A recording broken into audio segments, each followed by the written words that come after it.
The Japanese, who have $1 trillion, the Chinese, who have $1 trillion, the Saudis have $1 trillion, the Europeans, something similar. They're all going to dump it at the same time. The rush for the exits. And that will then create hyperinflation. When America finishes supplying the manpower and the military for standardization of the world into the one system, and they want a secular world society with a hint of greening and Gaia worship for sustainability reasons. America, as they're finishing off this agenda, they'll be pulling the rug from underneath Americans at home at the same time towards the latter stages.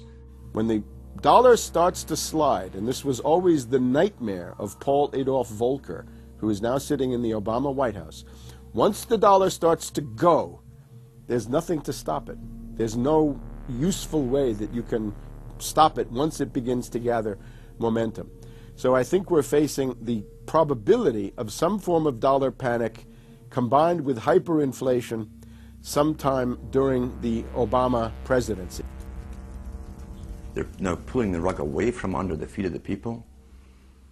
They're becoming rapidly a non-manufacturing country.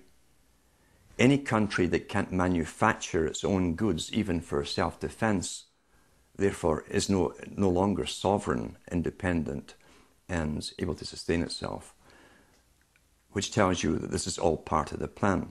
It started with the very beginning when you established that there was a Federal Reserve System given the power of the state to create money out of nothing and to do so without any regard to the will of the people, without any regard to what's behind the money system. In other words, strictly political and economic motives for the bankers and the politicians. Once you granted that power to a group, the Federal Reserve System, the economic crisis was inevitable. This has happened before. Every time in history when the government was given the power, or a group of banks in conjunction with the government was given the power to expand the money supply at will, those economic systems always wound up in crisis and always collapsed. So there's no reason to believe that the United States was given some kind of a get-out-of-jail-free card, an exemption from the processes of history. So the economic crisis began at the very beginning, and as a matter of fact, when the founders of the Federal Reserve System met on Jekyll Island back in 1910 and were drafting the Federal Reserve Act, one of the things they discussed was how to pass on the inevitable losses to the taxpayers. They knew that inevitably something like this would happen, and they knew that there had to be some way to get out of it without destroying the banks, of course, because they were the banks. And they said, aha, we'll go into partnership with the government, we'll take our cartel agreement and pass it into law, call it the Federal Reserve Act, and we'll make the taxpayer come online and be responsible to bail us out if and when the failure finally comes. Who's going to soak up the derivatives? Who's going to soak up the debt? Who's going to be penalized? And right now, it looks like Wall Street's getting bailed out, and the little guy in the middle of Main Street America are all going to pay the penalty. Can the economy be turning around here? Are happy days here again? And can we actually have growth without jobs? Is this an oxymoron, jobless recovery? We're going into the greatest depression. There will be no job growth. Unemployment will continue to escalate. Along with it, so too will crime, poverty, kidnappings, boss snappings.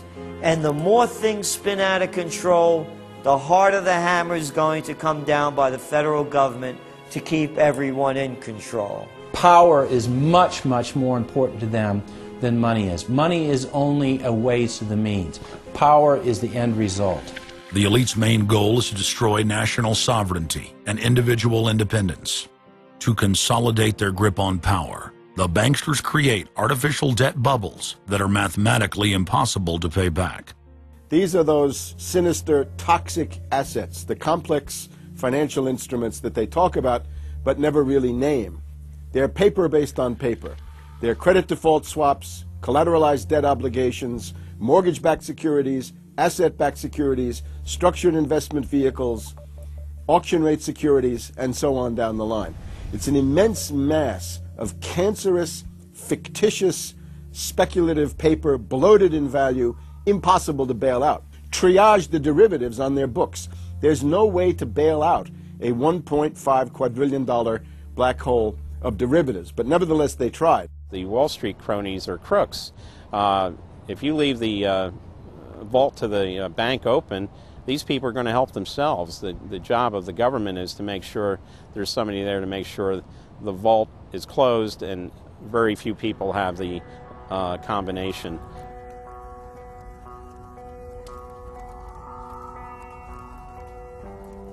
I'm William K. Black, Associate Professor of Economics and Law at the University of Missouri at Kansas City. I was a senior regulator in a number of different positions during the heart of the savings and loan crisis. On a staff level, I led the re-regulation of the savings and loan industry.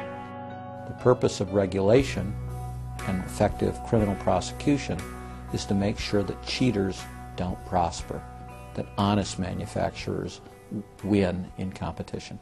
The primary driver of the current crisis is accounting control fraud. These are frauds led by the CEOs of the major lending institutions and major banks and institutional buyers of toxic waste product. How did it start? It started with mortgages, particularly non-prime mortgages. In September of 2004, the FBI warned that there was an epidemic of mortgage fraud, their words, and that this epidemic of mortgage fraud would cause an economic crisis at least as large as the savings and loan debacle if it wasn't stopped. The FBI found that 80% of the mortgage fraud was being induced by the lenders, not by the borrowers. You know, much of the rage has been against the borrowers, but if you want rage, it should be at the CEOs who became fabulously wealthy by following a strategy based on fraud.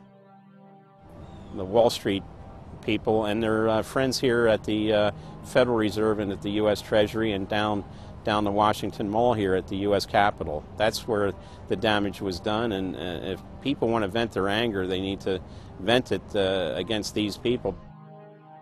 Between the Bush-Paulson administration and the Obama, Summers, Geithner, Volcker administration, there's really a total continuity of economic and financial policy. Geithner was on board at the Fed, the New York Fed, dealing with all these institutions. He didn't get it. And then we had this fellow who came up afterward, Mr. Friedman.